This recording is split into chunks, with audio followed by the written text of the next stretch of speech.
ஒருத்தர் ஒரு தவறு செஞ்சிட்டாருன்னு வச்சுக்கோங்க. உடனே நீ செய்தது தவறுன்னு சொல்கிறது ஒரு வகை. அதுக்கு பதிலாக எது சரின்னு அவர் புரிந்து கொள்ள உதவி செய்கிறது இன்னொரு வகை. இந்த ரெண்டாவது வகை இருக்குது பாருங்க, நிர்வாகியிலேயே இது ரொம்ப முக்கியம். அலுவலகத்தில் வேலை பார்க்குற ஒருத்தர் முக்கியமாக தெரிஞ்சுக்க வேண்டியது என்ன தெரியுமா?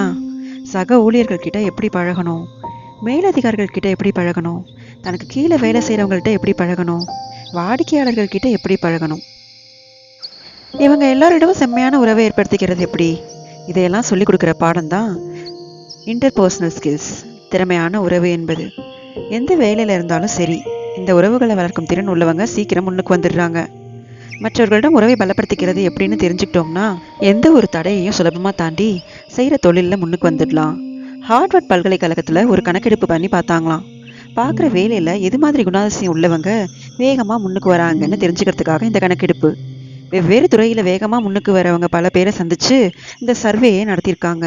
அவங்க கண்டுபிடிச்ச சொல்லுக்க உண்மை என்னன்னு தெரியுமா? ஒருத்தர் ஒரு வேலையில் இருந்தால் அது சம்மந்தப்பட்ட சப்ஜெக்ட் பற்றிய அறிவு 35% இருந்தால் போதும். ஆனால் உறவுகளை வளர்க்கும் திறன் 65% வேணும். இப்படி உள்ளவங்க சீக்கிரம் முன்னுக்கு வந்துடுறாங்க. அதனால் ஒருத்தருக்கு வேலை சரியாக புரியலனா கூட விவரமாக மற்றவங்கள்ட்ட பழகிறது எப்படிங்கிறது புரிஞ்சா போதும், அவர் முன்னுக்கு வந்துடலாம்.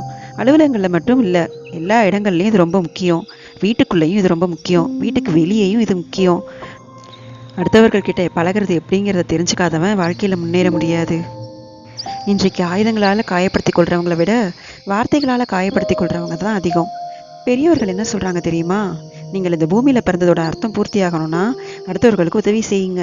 அடுத்தவங்களுக்கு உதவி செய்ய முடியலனாலும் பரவாயில்ல, ஆனால் யாரையும் புண்படுத்தி விடாதீங்க அப்படின்னு சொல்கிறாங்க.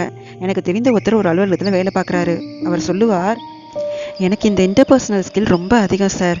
சக ஊழியர்கிட்ட ரொம்ப சுமூகமாக நடந்துக்குவேன்.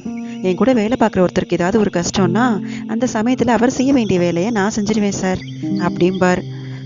நான் அவர்கிட்ட சமீபத்தில் அப்படி தான் செஞ்சிங்களான்னு கேட்டேன். செஞ்சுருக்கேன் சார். போன வாரம் புதன்கிழமை ஆஃபீஸில் என் பக்கத்து சீட்டுக்காரருக்கு வயிற்று வலி.